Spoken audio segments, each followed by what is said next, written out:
ನಮಸ್ಕಾರ. ಸಂಪೂರ್ಣ ನ್ಯೂಸ್ಗೆ ಸ್ವಾಗತ. ನಾನು ಮಹಾದೇವ್ ದಿಗ್ಗಾಂವ್. ಭಾರತೀಯ ಚಿತ್ರರಂಗಕ್ಕೆ ತುಂಬಲಾಗದಷ್ಟು ನಷ್ಟ ಆಗಿದೆ. ಖ್ಯಾತ ಹಿನ್ನೆಲೆ ಗಾಯಕಿ ಎಸ್ ಜಾನಕಮ್ಮನವರು ತಮ್ಮ ಕೊನೆ ಉಸಿರನ್ನು ಎಳೆದಿದ್ದಾರೆ. ವಯೋಸಹಜ ಕಾಯಿಲೆಯಿಂದ ನಿನ್ನೆ ಮೈಸೂರಿನ ಅಪೋಲೋ ಆಸ್ಪತ್ರೆಯಲ್ಲಿ ಅವರು ಅಸುನೀಗಿದ್ದಾರೆ. ಚಿರನಿದ್ರೆಗೆ ಜಾರಿದ್ದಾರೆ ಗಾನ ಸರಸ್ವತಿ ಎಸ್ ಜಾನಕಮ್ಮ. ಹೃದಯಘಾತದಿಂದ ಗಾಯಕಿ ಎಸ್ ಜಾನಕಿ ಅವರು ಕೊನೆ ಉಸಿರೆಳೆದಿದ್ದಾರೆ. ಬಹು ಅಂಗಾಂಗ ವೈಫಲ್ಯದಿಂದ ಬಳಲುತ್ತಿದ್ದರು ಎಸ್ ಜಾನಕಮ್ಮನವರು. ಮೈಸೂರಿನ ಅಪೋಲೋ ಆಸ್ಪತ್ರೆಯಲ್ಲಿ ಜಾನಕಮ್ಮನವರು ವಿಧಿವಶರಾಗಿದ್ದಾರೆ. ಒಂದು ವಾರದಿಂದ ಆಸ್ಪತ್ರೆಯಲ್ಲಿ ಚಿಕಿತ್ಸೆ ಪಡೆಯುತ್ತಿದ್ದರು ಜಾನಕಮ್ಮನವರು. ನಿನ್ನೆ ರಾತ್ರಿ ಚಿಕಿತ್ಸೆ ಫಲಿಸದೆ ಆಸ್ಪತ್ರೆಯಲ್ಲಿ ಕೊನೆ ಉಸಿರನ್ನು ಎಳೆದಿದ್ದಾರೆ. 20ಕ್ಕೂ ಹೆಚ್ಚು ಭಾಷೆಗಳಲ್ಲಿ ಹಾಡಿದ್ದ ಗಾನ ಕೋಗಿಲೆಯವರು. ಇವರ ಗಾಯನ ಅಂತ ಅಂದರೆ ಯಾರಿಗೂ ಕೂಡ ಮರೆಯೋದಕ್ಕೆ ಸಾಧ್ಯ ಇಲ್ಲ. ಅದ್ಭುತವಾದ ಕಂಠ, ಸುಮಧುರ ಗಾಯನ, ಒಂದೊಂದು ಹಾಡುಗಳು ಮುತ್ತಿನಂಥದ್ದು, ಮರೆಯೋದಕ್ಕೆ ಆಗೋದಿಲ್ಲ ಅಂಥ ಹಾಡುಗಳನ್ನು ಹಾಡಿ ಜನಪ್ರಿಯ ಕಂಡಿದ್ದರು. ಎಸ್ ಜಾನಕಮ್ಮನವರ ನಿಧನಕ್ಕೆ ಕಂಬನಿ ಮಿಡಿದಿದೆ ಸಿನಿರಂಗ, ರಾಜಕೀಯ ರಂಗ, ಎಲ್ಲ ರಂಗದಿಂದಲೂ ಕೂಡ ಕಂಬನಿಯನ್ನು ಮಿಡಿದಿದ್ದಾರೆ. ಎಸ್ ಜಾನಕಮ್ಮನವರು ಚಿರನಿದ್ರೆಗೆ ಜಾರಿದ್ದಾರೆ. ಗಾನ ಸರಸ್ವತಿ ಎಂದೇ ಹೆಸರನ್ನು ಪಡೆದಿದ್ದರು.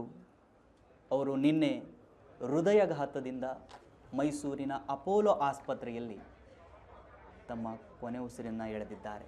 ನೀವು ದೃಶ್ಯದಲ್ಲಿ ಗಮನಿಸ್ತಾ ಇದ್ದೀರಿ, ಮೈಸೂರಿನ ಮಹಾರಾಜ ಮೈದಾನದ ದೃಶ್ಯಗಳು. ಅಂತಿಮ ದರ್ಶನಕ್ಕೆ ಅಲ್ಲಿ ಎಲ್ಲ ಸಿದ್ಧತೆಗಳನ್ನು ಮಾಡಿಕೊಂಡಿದ್ದಾರೆ.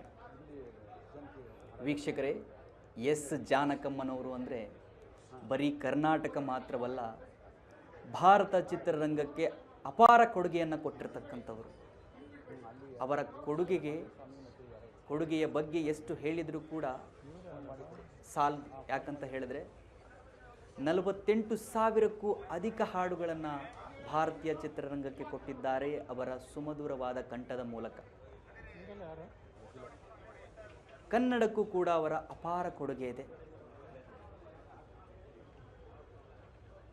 ಮೈಸೂರಿನ ದೃಶ್ಯವನ್ನು ನೀವು ಗಮನಿಸ್ತಾ ಇದ್ದೀರಿ.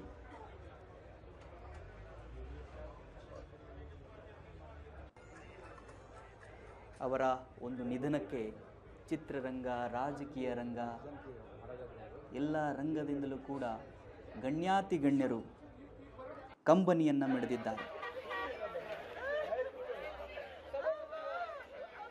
ನಿನ್ನೆ ವಯೋಸಹಜ ಕಾಯಿಲೆಯಿಂದ ಆಸ್ಪತ್ರೆಯಲ್ಲಿ ಅವರು ಅಸುನೀಗಿರತಕ್ಕಂಥದ್ದು. ಚಿಕಿತ್ಸೆ ಫಲಕಾರಿಯಾಗಿಲ್ಲ. ಆ ಕಾರಣಕ್ಕೆ ಅವರು ಕೊನೆ ಉಸಿರನ್ನು ಎಳೆದಿದ್ದಾರೆ ಆಸ್ಪತ್ರೆಯಲ್ಲಿ. ಅವರ ಕುಟುಂಬದ ಆಕ್ರಂದನ ನೋಡೋದಕ್ಕಾಗ್ತಿಲ್ಲ. ನೀವು ದೃಶ್ಯದಲ್ಲಿ ಗಮನಿಸ್ತಾ ಇದ್ದೀರಿ, ಮೈಸೂರಿನ ನೇರ ದೃಶ್ಯಗಳು ಎಲ್ಲ.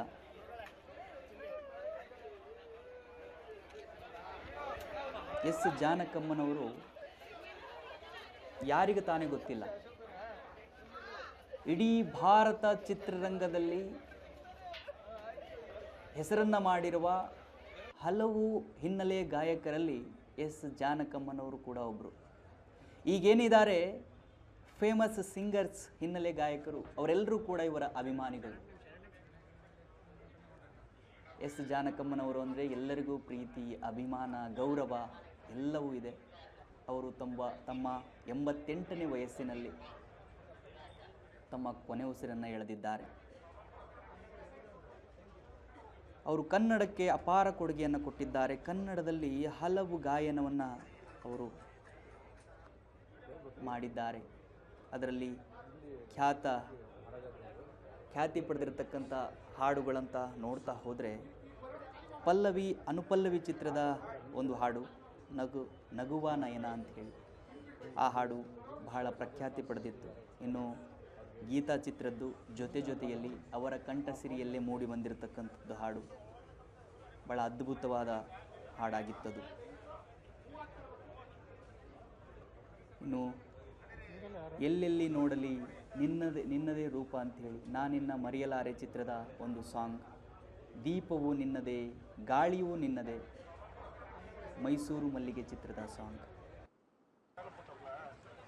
ಯಾರಿವನು ಈ ಮನ್ಮಥನು ಅನ್ನೋ ಒಂದು ಸಾಂಗ್ ಇದೆ. ಅವರ ಕಂಠಸಿರಿಯಲ್ಲಿ ಮೂಡು ಬಂದಿರತಕ್ಕಂಥದ್ದು. ಪ್ರೇಮಲೋಕ ಚಿತ್ರದ ಸಾಂಗ್ ಅದು. ರವಿಚಂದ್ರನ್ ಅವರ ಚಿತ್ರಕ್ಕೂ ಕೂಡ ಅವರು ಹಾಡುಗಳನ್ನು ಹಾಡಿದರು. ಹಲವು ಕರ್ನಾಟಕದ ಸಂಗೀತ ನಿರ್ದೇಶಕರು, ಗಾಯಕರು ಅವರೆಲ್ಲರ ಜೊತೆ ಅವರು ಕೆಲಸವನ್ನು ಮಾಡಿದ್ದಾರೆ. ಹಂಸಲೇಖ ಆಗಿರ್ಬೋದು, ಇನ್ನು ಹಲವು ಸಂಗೀತ ನಿರ್ದೇಶಕರಾಗಿರ್ಬೋದು, ಇಳಿಯರಾಜ ಆಗಿರ್ಬೋದು, ಅವರೆಲ್ಲರ ಜೊತೆ ಕೆಲಸವನ್ನು ಮಾಡಿದ್ದಾರೆ. ಅವರ ಸಂಗೀತ ಸೇವೆಯನ್ನು ಸಲ್ಲಿಸಿದ್ದಾರೆ. ಆದರೆ ಈಗ ಎಸ್ ಜಾನಕಮ್ಮನವರು ಗಾನವನ್ನು ನಿಲ್ಲಿಸಿಬಿಟ್ಟಿದ್ದಾರೆ. ಅವರಿಗೆ ವಯೋಸಹಜ ಕಾಯಿಲೆಗಳಿದ್ದು ಆಸ್ಪತ್ರೆಗೆ ದಾಖಲು ಮಾಡಲಾಗಿತ್ತು. ಅಲ್ಲಿ ಹೃದಯಾಘಾತ ಆಗಿದೆ. ಆ ಹೃದಯಾಘಾತವನ್ನು ಕಂಟ್ರೋಲ್ ಮಾಡೋದಕ್ಕಾಗಲಿಲ್ಲ. ಆ ಕಾರಣಕ್ಕೆ ಮೈಸೂರಿನ ಅಪೋಲೋ ಆಸ್ಪತ್ರೆಯಲ್ಲಿ ಎಸ್ ಜಾನಕಮ್ಮನವರು ತಮ್ಮ ಕೊನೆ ಉಸಿರನ್ನು ಎಳೆದಿದ್ದಾರೆ, ವಿಧಿವಶರಾಗಿದ್ದಾರೆ, ಸ್ವರ್ಗಸ್ಥರಾದರು ಅಂತ ಹೇಳ್ಬೋದು. ಸೊ ನೀವು ಮೈಸೂರಿನ ದೃಶ್ಯಗಳನ್ನು ಗಮನಿಸ್ತಾ ಇದ್ದೀರಿ ಟಿ ವಿ ಸ್ಕ್ರೀನ್ನಲ್ಲಿ. ಹಲವು ಕನ್ನಡ ಹಾಡುಗಳು, ಅದ್ಭುತವಾದ ಹಾಡುಗಳನ್ನು ಕೊಟ್ಟಿದ್ದಾರೆ ಅವರು. ಸ್ವಾತಿ ಮುತ್ತಿನ ಮಳೆಹನಿಯೇ ಆಗಿರ್ಬೋದು, ಎಂಥ ಅದ್ಭುತ ಸಾಂಗ್ ಅದು.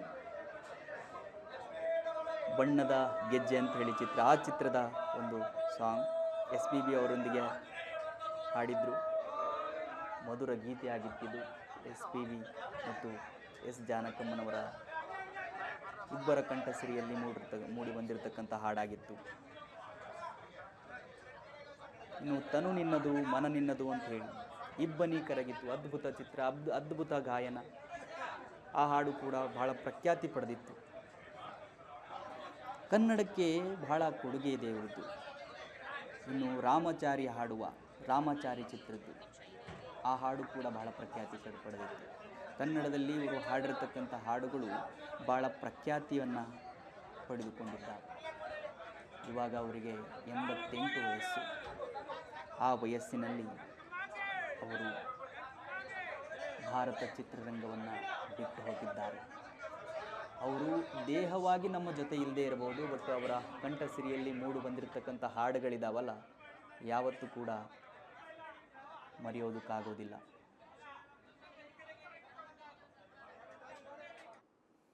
ಸಂಪೂರ್ಣ ನ್ಯೂಸ್, ಇದು ನೊಂದವರ ಧ್ವನಿ.